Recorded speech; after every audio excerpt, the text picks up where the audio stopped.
Olá, aqui é a doutora Patrícia Campos Ferraz, esse é o podcast Nutrição, Exercício e Saúde, que é uma realização da Clínica Move. Hoje a ideia desse episódio é mais focada para os colegas nutricionistas da área esportiva, então ele vai ser um pouquinho mais específico.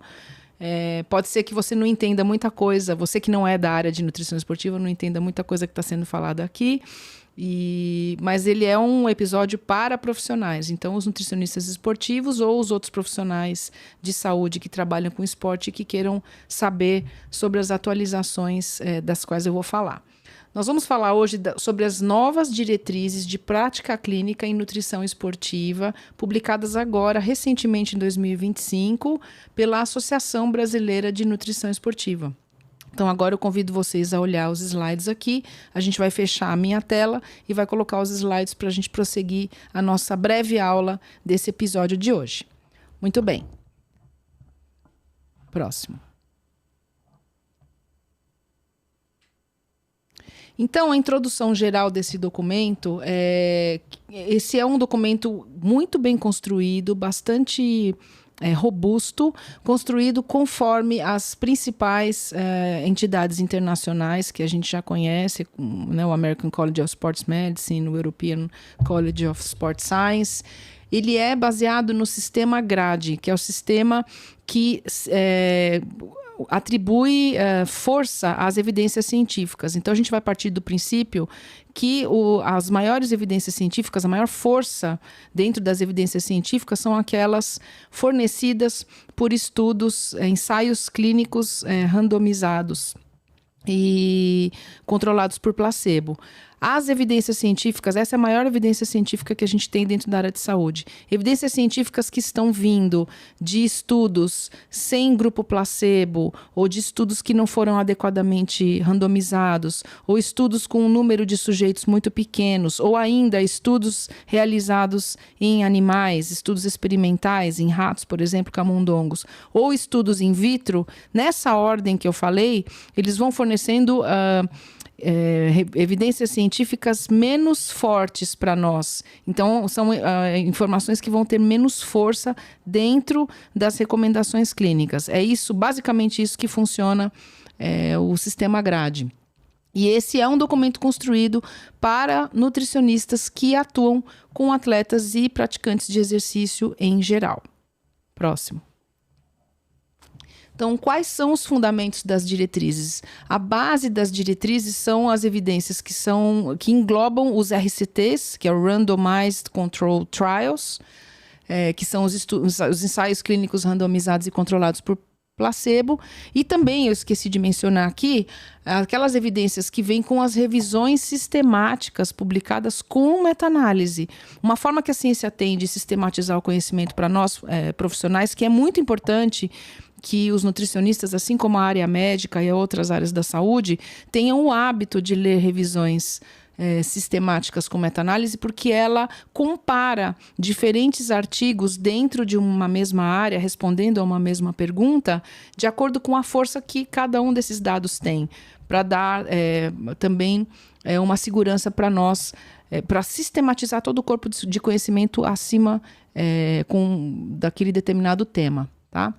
Com isso, a nossa prática ela se torna baseada em evidência. É quando a gente consegue colocar a ciência, a clínica, né, que é insubstituível, e também alegar isso à preferência do paciente. O nutricionista precisa ter essas qualidades, né? Não adianta nada a gente saber interpretar adequadamente a informação científica, mas se a gente não tiver experiência clínica, nem tampouco perceber aquilo que se encaixa aquele paciente que está na nossa frente, certamente isso vai impactar de maneira menos feliz a nossa atuação profissional.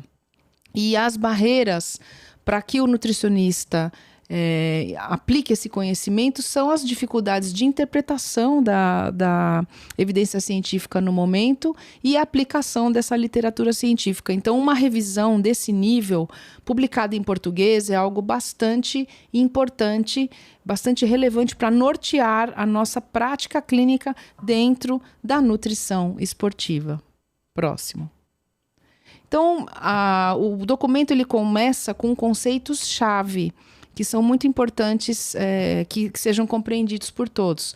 Ela diferencia a atividade física do exercício físico e do esporte, né? Então, o que vem a ser atividade física? Atividade física é um movimento espontâneo que ocasiona algum gasto energético superior ao repouso. Então, fazer pequenas caminhadas cotidianas, pequenos deslocamentos, passar o dia se mexendo dentro de casa, fazendo pequenas tarefas como jardinagem, cuidar de coisas dentro de casa, isso requer um gasto energético pequeno, mas devido ao elevado número de horas que você pode despender do seu dia fazendo as atividades físicas espontâneas, elas são praticamente um componente muito grande do gasto energético total. E deve ser levado em consideração. Porém, não é a mesma coisa que o exercício físico, porque o exercício físico, ele é uma sessão planejada de exercício físico com objetivos definidos. Então, o exercício para condicionamento cardiovascular, o exercício de fortalecimento, ou uma sessão, por exemplo, de alongamento ou de propriocepção, que trabalha equilíbrio. Isso são sessões estruturadas de movimentos físicos feitos com o objetivo de melhorar capacidades físicas pré-definidas. E isso sim a gente chama de exercício físico, que é diferente de atividade física. E por fim, o esporte é quando você escolhe uma modalidade esportiva, começa a praticar essa modalidade esportiva com fins competitivos e em busca de performance, né? E cada esporte tem cada modalidade esportiva tem a sua peculiaridade, as suas regras, a sua tecnicidade, né? Então isso fica bastante importante que os nutricionistas conheçam essa diferenciação, porque isso vai nortear toda a nossa prática clínica. Muito bem. Então, uma vez que a gente sabe o que é esporte, o que é exercício, o que é atividade física, o cerne do atendimento nutricional é fazer primeiro a avaliação nutricional, que começa com a avaliação da ingestão alimentar. Antes disso, tem uma história clínica, né? O nutricionista deve construir uma boa anamnese, mas isso não é muito objeto desta revisão. Quais são os métodos que a Associação Brasileira de Nutrição Esportiva, então, recomenda para a avaliação da ingestão alimentar do nosso atleta ou do nosso praticante de exercício físico? Primeira coisa, o recordatório de 24 horas é um recordatório válido para você ter o primeiro contato com o paciente, para você entender de primeira forma quais são os hábitos que aquele paciente apresenta, porque muitas vezes o 24 horas pega a pessoa de surpresa, ela não representa a rotina, mas ela é uma foto de um momento alimentar do paciente que pode nos dizer muita coisa. Então, o recordatório de 24 horas, ele é bom quando você faz várias vezes com o mesmo paciente em diferentes momentos, ou em termos de pesquisa, quando você tem um número muito grande de sujeitos da sua pesquisa, o recordatório de 24 horas daquele grupo em diferentes momentos pode ter algum valor na parte também de pesquisa. Porém, a gente gosta muito, e felizmente isso está presente nessa revisão, fazer um histórico alimentar do paciente. Então, um diário alimentar de alguns dias também nos diz com bastante precisão quais são os hábitos desse paciente, quais são as escolhas alimentares. É claro que aqui tem uma discussão de que o simples fato de anotar o que come durante determinados dias pode mudar ou enviesar aquilo que é registrado. E não se sabe se aquilo reflete exatamente o que o paciente consome, mas é um instrumento de bastante valia para nós. Assim como fotos, os pacientes podem mandar fotos dos pratos que comem, durante alguns dias, durante um dia inteiro. Isso valeria como um registro escrito e é uma ferramenta que pode ser utilizada aqui dentro da nutrição esportiva. Quais são os problemas que a gente se depara ao usar qualquer método de avaliação da ingestão alimentar? O primeiro deles é a subnotificação. Quer dizer, o paciente, ao se sentir, de certa forma, vigiado ou ter que dar contas, prestar contas do que come para o profissional, pode fazer com que ele notifique ou até escolha comer menos do que ele está acostumado a comer. E esse diário alimentar, essa forma de notificar os alimentos, ela vai variar conforme a sessão de treino. Se o indivíduo tem um dia de descanso, por exemplo, ele vai comer diferente. Se o indivíduo tem um dia de treino muito longo, um ciclista que vai pedalar 3, 4, 6 horas, vai ter um relato bastante peculiar do que comeu antes, do que comeu durante, do que comeu depois do treino e do que comeu ao longo do dia. E isso, na verdade, porém, a valia desses instrumentos para a avaliação da ingestão alimentar, a recomendação é forte, ou seja, a gente tem dados bastante consolidados de que esses são instrumentos válidos e a evidência é moderada. Próximo.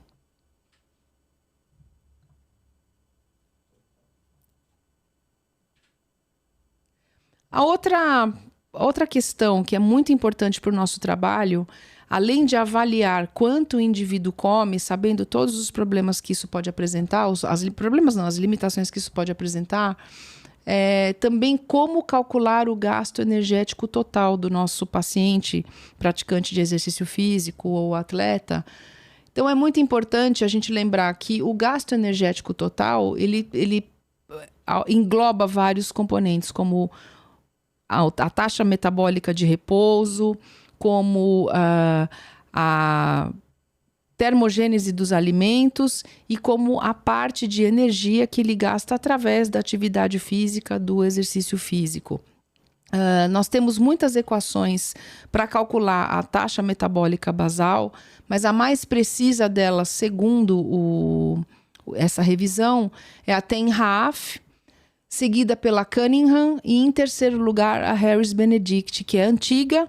Ela teve uma reedição, ela é de 1910, ela teve uma reedição em 1980, 1984, mas ela costuma sendo ainda bastante utilizada.